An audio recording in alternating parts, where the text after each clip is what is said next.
What's going on, guys? I am Kevin Muller, and I am back with another version of 7 Kevin, where I catch up with everything that you've seen and watch some stuff that you may haven't. So I'm going to finish up the back ends of all the films that I watched for Black History Month, and then I'm going to discuss two other ones. One that I think may be one of the best pictures of the year of 2024. Anyway, let's get right to it. My first one is Deliverance. Now, Deliverance is directed by Lee Daniels and stars Andra Day. These two teamed up last time in 2021 for The United States versus Billie Holiday. It was a film that got nominated for an Oscar for Andra Day's performance. So they're back together in a horror film called The Deliverance, which is an exorcism. I don't care what Lee Daniels says. When the characters explain what a deliverance is, you're like, okay, this is just an exorcism movie, but just called something differently. In the film, Andra Day plays a single mother who is struggling and is a pretty flawed character, which I really appreciated. You know, she's a good character. She's a mother. She cares, but she has problems with anger, outbursts, and I thought that was a very nice touch. She's not the perfect person for a protagonist. And Andra Day sells this very well. She sells the energy quite well too. And the thing with Lee Daniels with this movie is he sets up a very good base with the characters. These characters are interesting. You have Andra Day, and then you have her mother-in-law, played by Glenn Close. More on her later. But unfortunately, such a great setup is destroyed by a movie that just goes totally bonkers and goes off the rails very quickly as the movie approaches its conclusion. Glenn Close, wow. It's pretty interesting what Glenn Close does in this movie.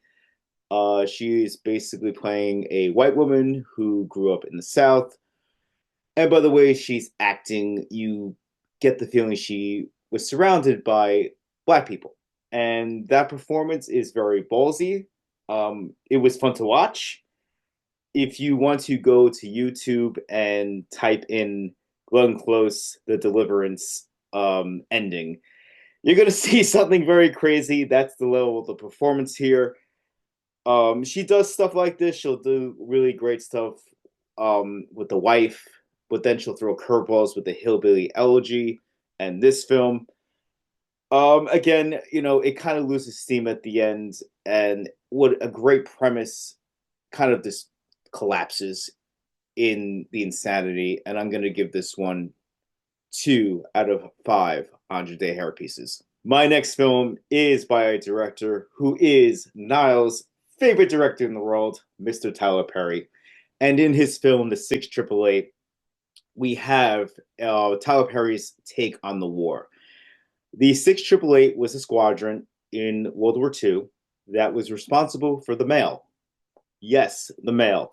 It's a silly premise when you're introduced to it, or maybe when you read it online, but Tyler Perry kind of sells this premise because you think about it, when soldiers are aware at war and they're all alone on the battlefield and they're surrounded by darkness, violence, and everything negative that a war can bring, they look forward to the letters that they receive and that the letters that they can write from, to their families back home. And that's the premise of this movie, because there is a stoppage in the mail. There is just a bunch of mail in a room that no one knows where it's addressed to, from blood, from being in the war. And these women, who are the first all black and all female squadron of World War II, and it's a very important part of history. This is a film that I think that could be shown in a social studies class, and I would totally be behind it. It's a cool story. I really thought it was a nice part of history, but unfortunately, Tyler Perry, Niall probably knows this. His instincts are not well with drama. It gets very melodramatic.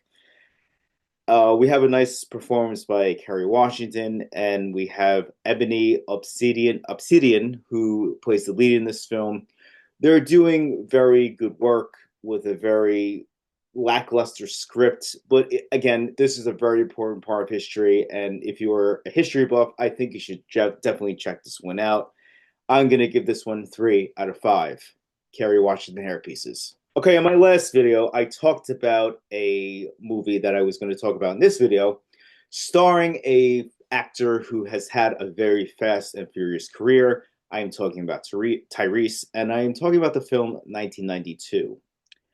You know, this is a film that I am glad that I do this list and I write down everything that I missed and something that may be obscure. And I'm kind of glad I watched this because this was very surprising. I didn't really think it was going to be that much when I started watching it.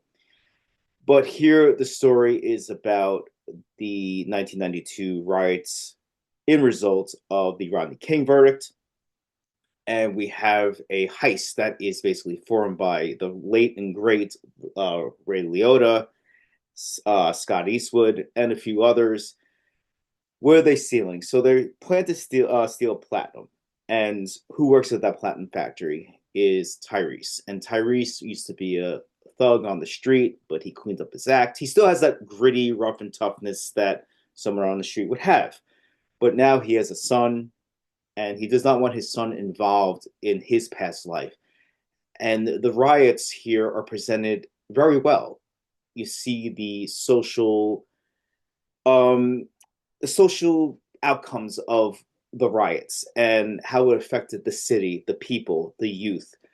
I thought that was really cool, and I really thought that it was a lot better than the heist. The heist movie is fine; it's a typical heist movie, but I thought the social commentary about the riots was really good, and I feel that maybe if you singled that part out, I think I would have liked this movie a lot more. I liked this movie; it was pretty good, but that interested me more than the heist.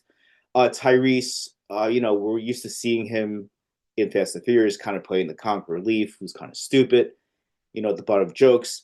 Here, he gets that grittiness and he gets that toughness down very well. Ray Liotta, this may be one of his last films, if not the last one he did before he passed away. It was nice to see him. And I was very surprised about this movie. If you're a fan of Tyrese, or you're a fan of the riots, and maybe the social outcomes of what happened during the riots, please check this one out. It's kind of slipped underneath the radar last year. 1992, I'm going to give 3.5 out of 5. Rest in peace, Ray Liotta hairpieces. It's been over 20 years since Halle Berry won the award for Best Actress for Monsters Ball. Post that, she's been in excellent movies, but she never had entered the Oscar conversation again.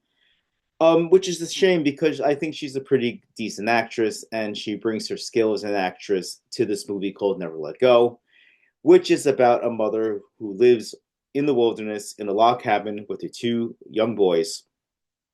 And according to her, there is evil that exists outside of the perimeters of this log cabin. So much that when they venture out into the wilderness, they tie a rope around their bodies, and the rope is connected to the house, and it basically goes to a certain degree. It's to protect them. It's to protect their families, to keep them safe. The two young boys are reaching an age where they're starting to question their mother. Is their mother insane? Like Deliverance, this movie really creates a solid foundation as far as character development. The relationship between Halle Berry and the two boys is very well done. I'm going to shout out the two young actors who played the sons, Percy Daggs and Anthony B. Jenkins. These are beyond child performances. These are legitimate performances in a very good movie. Alexandre Aja, who did the remake of The Hills Have Eyes and then a few other things. I think he did Crawl too. This one isn't violent like those movies are. He is very good at building tension. He's very good at playing with your mind, saying, "Oh, is Halle Berry's character insane, or are the boys, not, listening to their mother, and is there real danger out there?" And as the movie progresses, Halle Berry starts, having conflicts with her own sons. And I thought it was a very good movie. I thought the relationships again were very good, and I'm going to recommend this one with a 4.5 out of 5 Halle Berry hairpieces. And finally, the last film I am going to talk about for the Black History Month is Piece by Piece. This is the Pharrell biopic, but it is done as a Lego movie. By his request, he wanted to make this movie grand and epic. And, It does look like a Lego movie, but please don't let that deter you from checking this one out. The visuals are beautiful to behold in this film. It adds to the depth and it adds to the excitement of this film. I was a fan of Pharrell in high school. I'm still a fan of him. He was in NERD, which is discussed in this film. He also laid beats for every artist in the 2000s, in that sequence, him basically laying the beats for Britney Spears and Nelly Furtado and, anyone that you can remember that he was connected to. That sequence is incredible. It wouldn't have worked if it was a live action film. It fits perfectly into the Lego universe. Um, on top of the visuals, you have a very good story about Pharrell, who always, danced to his own uh, drum beat or beat of his own drum. I just say, he never basically sells out who he is. He stays very true to himself, and that is thanks to his grandmother, who basically opened up the world to him, the musical world. And I really loved this movie. It was so much fun to watch. It took me by surprise. It was a hell of a film, and I really think this should have been nominated for Best Animated Feature at the Oscars this past year. It is miraculous work. I really loved it. If you love Pharrell, you're going to love it. If not, it's still a cool movie to behold.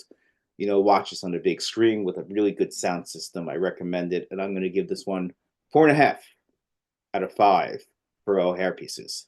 All right, so outside of all those films for Black History Month that I watched the movie called I Saw the TV Glow. This one premiered at Sundance in 2024, early 2024. And you really can't accuse this movie for being dull, boring, unoriginal. It is a completely original work. I talked about Justice Smith in my last video. Here he's playing that same meek character. And he finds solace and comfort in a live action TV show called The Pink O'Peg that is very reminiscent of something you'd see on Nickelodeon back in the 90s that was live action. Had that weird feeling to it. Kind of like Pete and Pete a little bit, if you know what Pete and Pete is. The 90s recreation of that show and the movie takes place in the 90s. Incredible work. The cinematography is great in this film. The production value is great. We have Jack Haven, who used to be Bridget Lundy Payne, who I knew from Atypical on Netflix.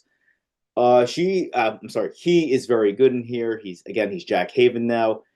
He comes in at the end and he delivers a monologue, and the monologue is incredible. It's so good. Jack does a great job.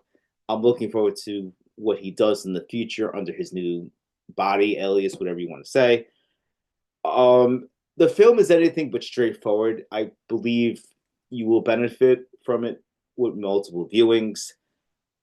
And, it will turn those off that can't handle something like that. Because once again, this film is very out there. It's very proud of how weird it is.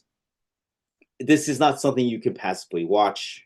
Some people I know watch movies and they're on their phone. You can't do this movie. You got to pay attention.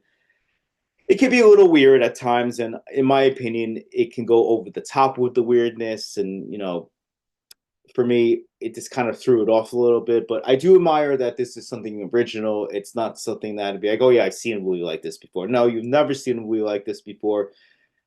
I recommend this one. I didn't love it, but I do recommend it. I'm going to give this one 3 out of 5 Jack Haven hairpieces. Finally, we have Conclave. This movie was nominated for Best Picture at the Oscars this past year. It won Best Screenplay. And this one is firing on all cylinders. The script is incredible. The direction is even better. The themes, the commentary, the performances. You got John Lithgow, you got Stanley Tucci, and in the lead you have Ray Fiennes. The film tells the story about the time when the Pope dies and the election of the new Pope, and we are thrown into the walls of the Vatican, and we have all these cardinals vying for the position of the Pope. And, it's a voting system, and you get to see the politics, and you get to see racism, you get to see a little bit of sexism. Isabel Rossellini was nominated for Best Supporting Actress for her work here. I'm sorry, the Cardinals can be bitches. you know, very mean girlish at times. The film is filmed beautifully. The Vatican never looked better. Uh, but the ending is going to question your faith and your morals and your overall outlook of religion. I loved it. I know there are going to be a lot of people, especially people maybe on the right side of the political nature, who may not like it, but I dug it, and I think that's what a great artist is supposed to do. Ray Fiennes deserved that nomination. It was such a joy watching him do this. He plays a cardinal who does not want the position. He wants to help. But as you see him progress through the movie, you realize like this guy should be the Pope. This guy is full of morals. He's full of goodness. Um, Stanley Tucci, it's Stanley Tucci. You're gonna get a great cow performance on him, out of him. Lithgow, who was just recently cast as Dumbledore in the upcoming Harry Potter HBO Max show, he's doing very good work here, and it was great to see him on the big screen. I was telling my friends that unlike last year, that when I finished Oppenheimer in the theater, I'm like, this is going to be my favorite year. This could possibly be one of the best films, or maybe the best film that I saw last year. It is so well done. It is intellectual. It's just a great, great film. And you know, if you can't tell already, I am going to give this one 5 out of 5 Pope hair pieces. So, what did you think? Are there movies on here that you hated that I liked, or vice versa? Let me know. Come to the website, Cinephellas.com, where we discuss the latest in video games, TV, movies. Uh, Next time, I'm going to be talking about The Monkey, a movie that I saw last week, and it was a wild ride. Let us know. Come to the website. We have a podcast. Um, Again, thanks for listening to me talk about films. I love doing this. I love informing you guys of the worst stuff out there and the best stuff out there. And, as we say on the site, I am Kevin Moore, and cheers.